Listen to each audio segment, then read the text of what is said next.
আরে ভাই, বাটপাড়ির তো একটা সীমা থাকা উচিত। বাংলাদেশের মানুষ অত অসুদু না। মাথায় টুপি পইরা মিয়া বাটপাড়ি করেন। বাটপাড়ি একটা লিমিট থাকা উচিত। ডক্টর শফিকুর রহমান মাথায় টুপি পরিয়া কত বড় ভণ্ডামি করে, কত বড় মিথ্যা কথা বলে। এই ভিডিওটা একবার হলে একটু দেখে যান। চট্টগ্রামে একটা ভাষণে ওনায় কি বলে দেখেন। মুক্তিযুদ্ধের ঘোষণা কে দিয়েছে, ওনায় কি বলে, আর কর্নেল অলি কি বলে।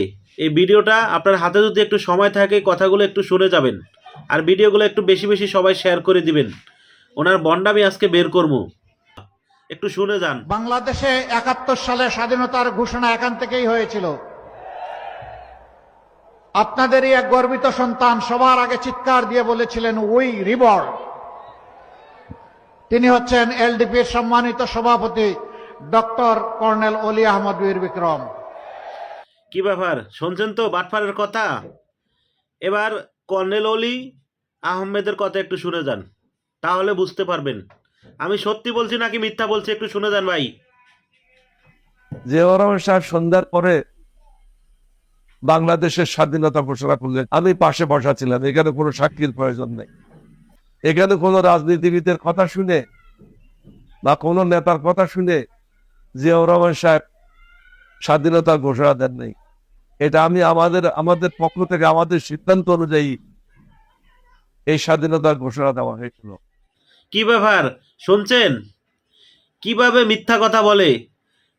দাড়ি দুড়ি সব পাইকা গেছে, চুল পাইকা গেছে, সবসময় মাথায় টুপি পরে, আর মানুষকে বেহেস্তে নিয়ে যাবে, ভোট দিলে মানুষ বেহেস্তে চলে যাবে, মানুষকে বেহেস্তের কথা বলে, মানুষকে নামাজের কথা বলে, রোজার কথা বলে, আল্লাহ এবং আল্লাহ রাসুলের কথা বলে, মাথায় টুপি পরে এই লোকটা কত বড় মিথ্যা কথা বলে আপনি চিন্তা করছেন একবারও? যখন বিএনপির সাথে ছিল তখন বলছে যে জিয়াউর রহমান স্বাধীনতার ঘোষণা দিয়েছে, এখন বিএনপির থেকে আলাদা হয়ে নির্বাচন করতেছে, এখন আবার বলতেছে কর্নেল অলি স্বাধীনতার ঘোষণা দিয়েছে। কয়দিন পরে আওয়ামী লীগের সাথে জোট করবে, বলবে যে বঙ্গবন্ধু শেখ মুজিবুর রহমান স্বাধীনতার ঘোষণা দিয়েছে। একটা মানুষ নিজের স্বার্থের জন্য, নিজের পদ পদবীর জন্য কতটা বাটফার হতে পারে, কতটা সিটার হতে পারে, আপনারা এই ভিডিওটা না দেখলে বুঝতে পারবেন না। তো বাংলাদেশের মানুষ অতটা অসুদু না। বাংলাদেশের মানুষ আজকে অনেকটাই সচেতন। বাংলাদেশের মানুষ ভালো মন্দ ঠিকই জানে, ঠিকই বোঝে।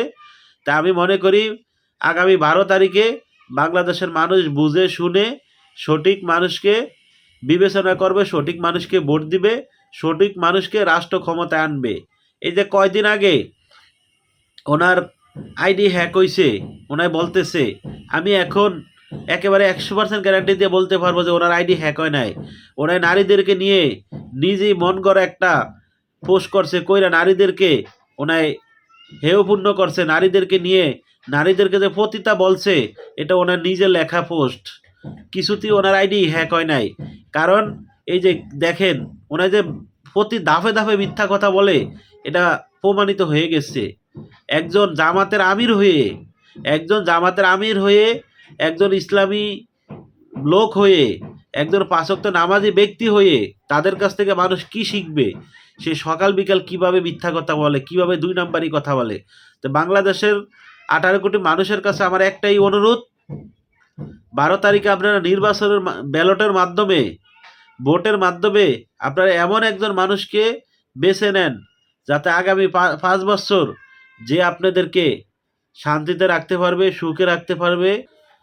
2001 সালের আগে বিএনপির সাথে জোট ছিল, 2001-এ বিএনপির সাথে জোট ছিল, বিএনপির সাথে কয়েকবার নির্বাচনে জোট ছিল। তখন বিএনপির যখন সরকার গঠন করছে তখন বিএনপির সাথে ওরা জামাতের কয়েকজন মন্ত্রিত্ব ছিল।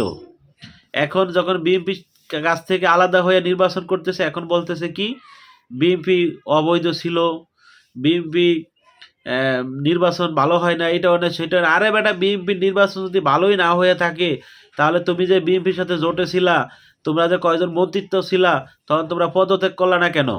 বাটপাড়ির একটা লিমিট থাকা উচিত ভাই। বাংলাদেশের মানুষ অতটা পাগল না, বাংলাদেশের মানুষ বোঝে, বাংলাদেশের মানুষ বোঝে। রাষ্ট্র চালানটা এতটা সহজ না ভাই, রাষ্ট্র চালানো এতটা সহজ না। তুমি রাতে একটা কথা বলবা, সকালে একটা কথা বলবা, বিকালে একটা কথা বলবা। যারা হাদিস সম্পর্কে জানে, কোরআন সম্পর্কে জানে, আল্লাহ রাসূল সম্পর্কে জানে, তারা যদি মিথ্যা কথা বলে এটা কিছুতেই মাইনে নেওয়া যায় না। আমি হাদিস সম্পর্কে জানি না, কোরআন সম্পর্কে জানি না, আল্লাহ এবং আল্লাহ রাসূল সম্পর্কে জানি না, এলেম সম্পর্কে জানি না, আমি একটা মিথ্যা কথা বলতেই পারি। আপনি সবকিছু জেনে শুনে আপনি যদি মিথ্যা কথা বলেন তাহলে আপনার ক্ষমা নাই। বাটপারে একটা লিমিট থাকা দরকার। তাই প্রিয় বন্ধুরা, এই ভিডিওগুলো একটু বেশি বেশি শেয়ার করে দিবেন, যাতে এদের মতো সিটার, এদের মতো বাটপারের মুখোশ খুলে যায়। তো সবার কাছে আমার একটাই অনুরোধ, এই ভিডিওগুলো একটু বেশি বেশি শেয়ার করবেন।